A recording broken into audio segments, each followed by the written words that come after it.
बैसाख महीने में बाबा शंकर को जो चढ़ाया जाता है और 1000 अश्वमेध यज्ञ का पुण्य फल हम प्राप्त कर लेते हैं। मंदार और शमी ने दोनों ने मिलकर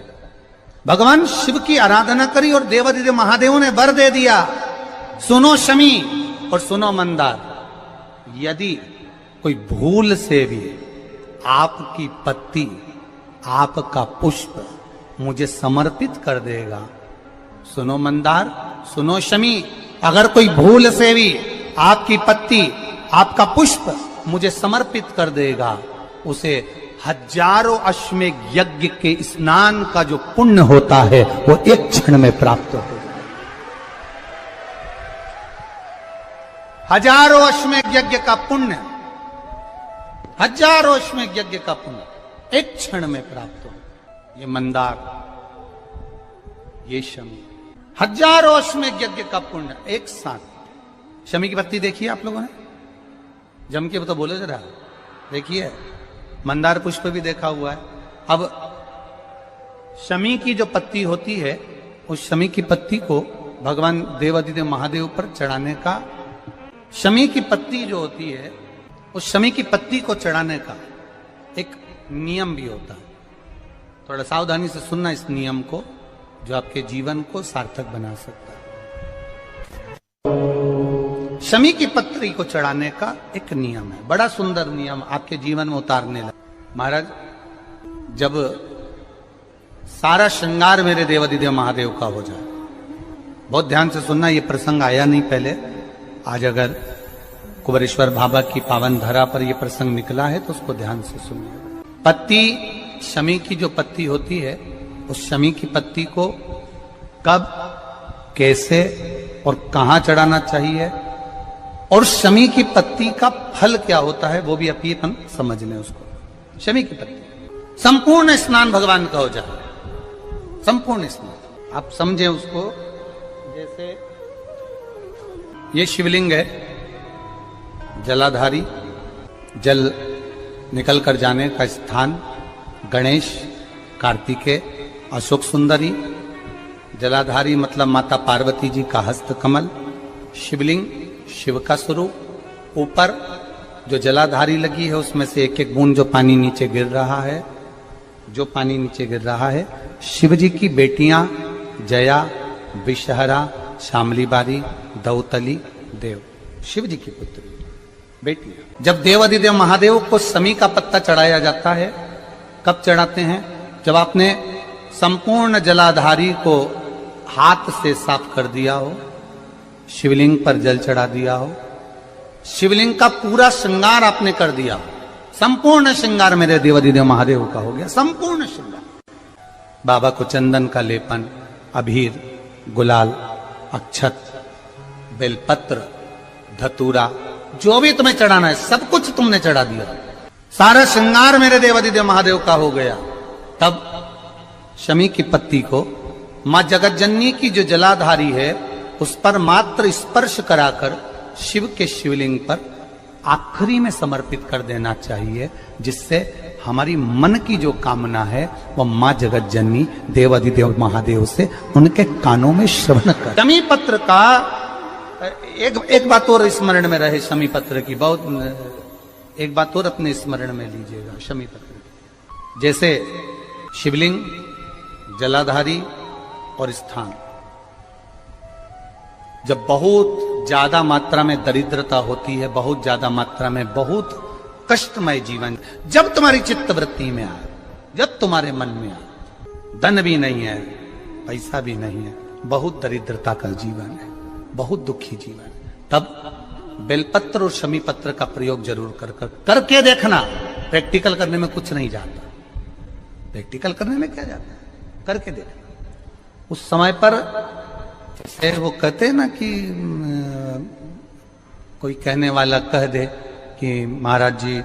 वो एक महाराज प्रवचन दे रहे थे और प्रवचन में देते देते देते देते किसी ने, महाराज जी प्रवचन दे रहे थे कि मदिरा का पान नहीं करना चाहिए, नहीं पीना चाहिए, गलत है, नाली में पड़ा होता है, व्यसन में पड़ा होता है, ऐसा पान ना करो। एक महाराज का पेचेन वाला खड़ा हो गया, उसने खड़े होकर कह दिया, ओ महाराज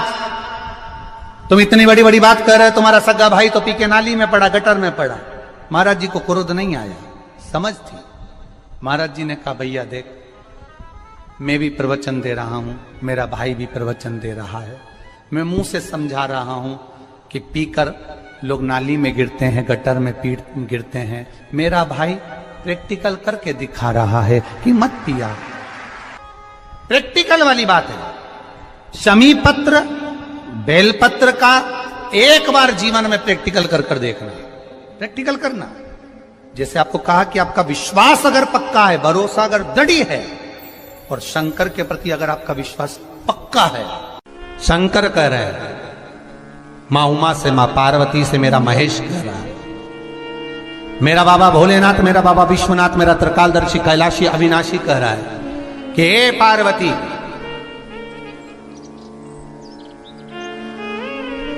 एक बीला, एक बेल जो मुझे समर्पित करता है, और समर्पित करने के बाद उस बेल की महत्वता देखिए, जो बैसाख महीने में बाबा शंकर को जो चढ़ाया जाता है, और 1000 अश्वमेध यज्ञ का पुण्य फल हम प्राप्त कर लेते, मात्र एक फल चढ़ाकर, मात्र एक फल चढ़ाकर। हे पार्वती, संसार का मनुष्य जब मुझे वो बेलपत्र समर्पित कर, वो बेल का फल समर्पित करता है, पार्वती वो फल जो मुझे चढ़ता है, फिर मैं भले नर्मदा के जल से निकला हुआ कंकर शंकर क्यों ना हूं, फिर चाहे मैं गंगा के जल से निकला हुआ कंकर शंकर क्यों ना हूं, चाहे फिर मैं यमुना के जल से निकला हुआ कंकर शंकर क्यों ना हूं, चाहे मैं सरयू के जल से निकला हुआ कंकर शंकर क्यों ना हूं, चाहे मंदाकिनी के जल से निकला हुआ कंकर शंकर क्यों ना हूं, ए पार्वती, फिर जो भी शिवलिंग पर वो बेल समर्पित होता है, वो बेल उठाकर जीव अपने कार्य में ले सकता है। ये मां उमा से कह रहा है। तो उस बेल की महत्वता जानेंगे। अब अपन उस बेल को जानने के लिए वापिस स्कंद पुराण में चले, तो स्कंद पुराण में लिखा हुआ है कि जो बेल बैसाख के महीने में शंकर को चढ़ाया जाता है, वो बेल का फल उठाकर रख लिया जाता है। बैसाख के महीने में उस चढ़े हुए, बाकी के आपको बेल का फल खाना हो तो बात दूसरी, पर चढ़ा हुआ जो बेल का फल है वो पूरा बैसाख नहीं खाना। बैसाख के बाद में अगला जो महीना आए, उस महीने के अंदर उस फल के अंदर का गुर्दा निकालकर उसको सुखा लीजिए, और सुखाकर जिस व्यक्ति को पथरी की बीमारी हो, और जिस व्यक्ति को पेट में बहुत भोजन पचता ही नहीं है,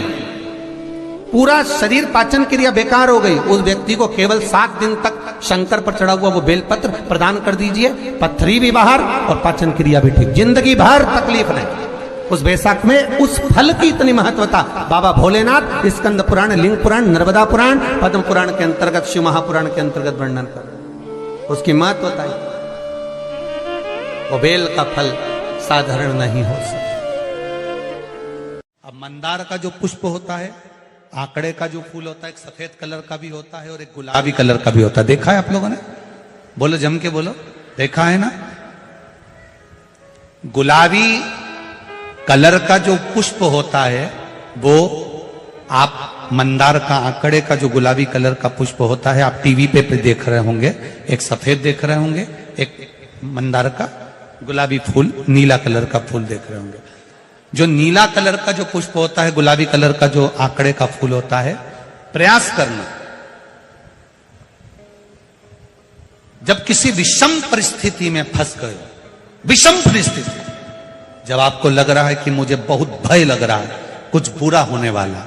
आपको लग रहा है आज मेरी उल्टी आंख बहुत फड़क रही है, कुछ गड़बड़ होने वाला है, आपको लग रहा है मेरी सीधी आंख फड़क रही, कुछ गड़बड़ होने वाला है, तब केवल वो नीला जो गुलाबी पुष्प है मंदार का, उसको कहीं से लाकर शिवालय में अशोक सुंदरी वाली जगह पर स्पर्श कर कर शिवलिंग पर आप चढ़ा दीजिए। आपकी विषम परिस्थिति कैसी भी होगी, वो रास्ता बनाकर बाहर निकल जाएगी, आपको फंसना नहीं, परेशान नहीं। मंदार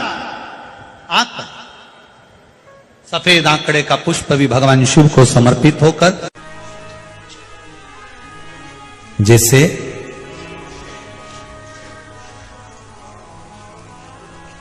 बेले के फल का गुर्दा, बेल का जो फल होता है, बेलपत्री का फल, उसका जैसे गुर्दा, उसके अंदर का जो भाग होता है बेल का, वो गुर्दा, उसको अग्नि में जलाकर उसकी भस्म तैयार कर कर छान कर जब जब आपके यहां विद्वान ब्राह्मण शिव जी का अभिषेक कराते हैं, पूजन कराते हैं, तो उसमें लिखते हैं पूजन के साहित्य में बेलपत्री, धतूरा, दुर्वा, ये उसमें नीचे लिखेंगे भस्म। लिखते कि नहीं लिखते? लिखते हैं ना, भस्म अभिषेक में चाहिए रहती है। तब उस भस्म का थोड़ा सा भी भाग आप अगर शिव को समर्पित कर रहे हो तो ये जान लें कि शंकर मनवांछित फल प्रदान कर रहे हैं, शिव फल प्रदान कर रहे हैं।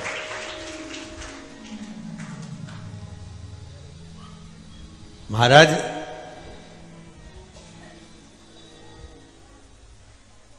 बेलपत्री के वृक्ष के नीचे बैठकर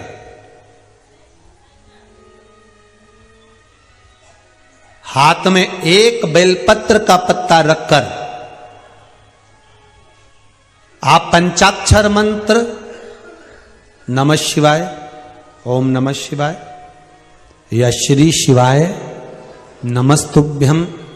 या महामृत्युंजय मंत्र का स्मरण कर रहे हो, पर डंडी का भाग अपनी ओर, बेलपत्र की बीच वाली पत्ती का भाग बीच वाली उंगली की ओर रखकर अगर आप स्मरण कर रहे हैं और अपनी कामना कर कर बेलपत्री के वृक्ष के नीचे बैठकर उस पत्ते को सम्मुख रखकर बाबा से विनय कर कर एकांत में उस बेलपत्री के वृक्ष की छांव में, बेलपत्री के वृक्ष की छांव आप कामना कर कर उस पत्ते को शंकर भगवान के ऊपर समर्पित कर रहे हैं, तो ये जान कर रखें कि पार्वती और शिव का मिलन करवा रहे हैं और अपनी मनवांछित फल कामना पूर्ण करवा रहे हैं। क्योंकि शिव और पार्वती का जब मिलन होता है, शंकर पार्वती जब एक दूसरे के सम्मुख में होते हैं, शिव और पार्वती जब एक दूसरे के सामने अपने बच्चों के कारण एक दूसरे के सम्मुख में आते हैं, तो उनके चेहरे पर प्रसन्नता का भाव आ जाता। फल, मनवांचित फल की कामना आप जिस कामना के लिए कर रहे हैं, विवाह के लिए, नौकरी के लिए, सर्विस के लिए, व्यापार के लिए, रोग मुक्ति के लिए, आप जिस कामना से कर रहे हैं, ईश्वर महादेव जो व्यक्ति पथभ्रष्ट हो जाए, जैसे मदिरा के नशे में पड़ गया, कहीं जुए में पड़ गया, कहीं मांसाहार में पड़ गया, कहीं व्यसन में पड़ गया, कहीं गलत काम में अगर कोई जा रहा है, तो श्रंभेश्वर महादेव के नाम से काली तिल भगवान शिव को समर्पित करी जाती है। महाराज काली तिल को वापस उठाकर ले आते हैं, उसी काली तिल को जो मदिरा का नशा करने वाला होता है या जो गलत व्यसन में डूबा हुआ होता है, उसको वो सुबह के समय अगर नहीं खाता तो भोजन के साथ उसको दिया जाए। श्रंभेश्वर महादेव, एक बेलपत्री का भी बहुत अच्छा प्रयोग है श्रंभेश्वर महादेव का, मदिरा पीने वालों के लिए, मांसाहार, व्यसन में, जुए में, पेशावृत्ति में, पर नारी में, गलत जगह पर जो डूबे रहते हैं उनके लिए। पहले की कथा में उसका वर्णन किया है बेलपत्री का। श्रंभेश्वर महादेव, एक बार सब बोलेंगे, कौन से महादेव? श्रंभेश्वर महादेव। फिर जम के बोल लो एक बार, श्रंभेश्वर महादेव। जब हमारे घर में क्रोध बढ़ता है या कोई गलत कार्य में जाने लगता है, तो श्रंभेश्वर महादेव का हमें शरणागति लेना चाहिए, श्रंभेश्वर महादेव का पूजन करना चालू कर देना चाहिए। कई लोग कहते महाराज जी श्रंभेश्वर महादेव का मंदिर कहाँ मिलेगा, हम कहाँ पूजन करने जाए? कहीं नहीं जाना, तुम्हारे घर के पास में जो शंकर जी का मंदिर है वहीं जाओ, उसी देवालय में, उसी मंदिर में जाओ, श्रंभेश्वर महादेव के नाम से जल चढ़ाना प्रारंभ करेंगे। वो जल जो गलत संगत में पड़ा हुआ है उसका आचमन कराना प्रारंभ करेंगे, अपने आप उसकी धीरे धीरे बुद्धि सुधरना प्रारंभ हो जाएगी। ऐसा श्रंभेश्वर महादेव का है।